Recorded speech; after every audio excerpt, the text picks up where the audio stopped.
Okay, on this edition of This Week in Penn State Football, the word is in on Julian Fleming's announcement, and it's not Penn State.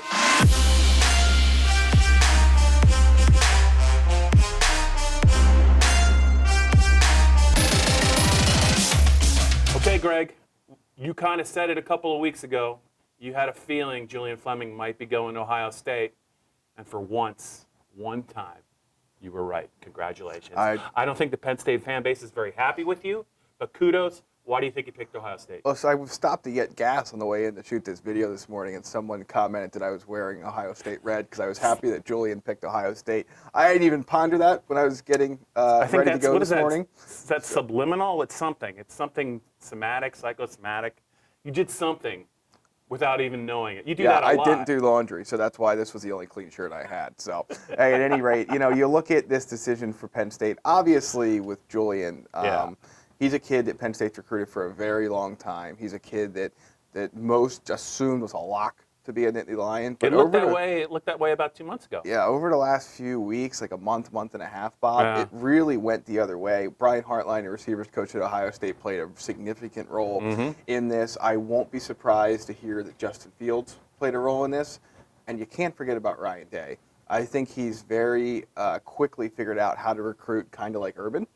And I think that he's been able to sell the fact that just because Urban's gone doesn't mean Ohio State's success is gone. Whether that's true or not, we'll see. One thing you're going to hear a lot of Penn State fans say is, well, it's a long time until December when he signs. Correct.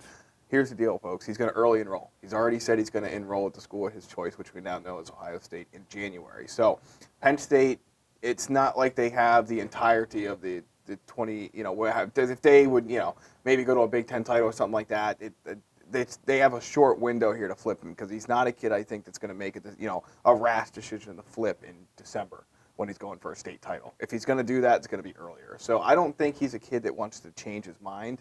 Obviously, things happen in recruiting. We saw it with Micah Parsons. We've seen it with a lot of guys. So you never know. You never say never. I would say the odds, though, are very, very slim. Two things real quick. Penn State wide receiver coach, there's been some fluctuation there, 3 in 3 years. Do you think that had an impact? Oh, there's no question. I mean, I think that Julian was able to get a great relationship with Brian Hartline. Brian Hartline was able to project for the future, and he's not that far removed from his time in the NFL, so I think he could use that to his advantage as well. Jared Parker's a tremendous recruiter, Penn State's first-year receivers coach. He's a great coach. I just don't think he had enough time to play catch-up here and develop the kind of relationship. Keep in mind, it was David Corley on the sidelines at the 2A championship game when Southern Columbia won. Guess who else was there? Brian Hartline. Right. And Penn State brought a whole contingent of coaches down, but the one guy that I think you always need your position coach to be your biggest asset. I know Penn State likes to recruit as a team, and I know James Franklin played a big role here. The receivers coach matters a lot. Jared Parker probably caught up pretty well, but I don't know if it was well enough. Finally, the significance of Penn State not being able to keep the #1 recruit in the state for the 2020 class in state at Penn State. He goes to Ohio State, the Southern Columbia kid.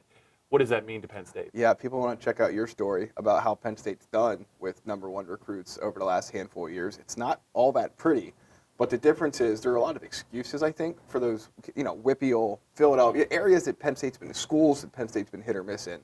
This is their backyard, Bob. Right? Southern Columbia is not that far from State College. A kid visited the school 25 times.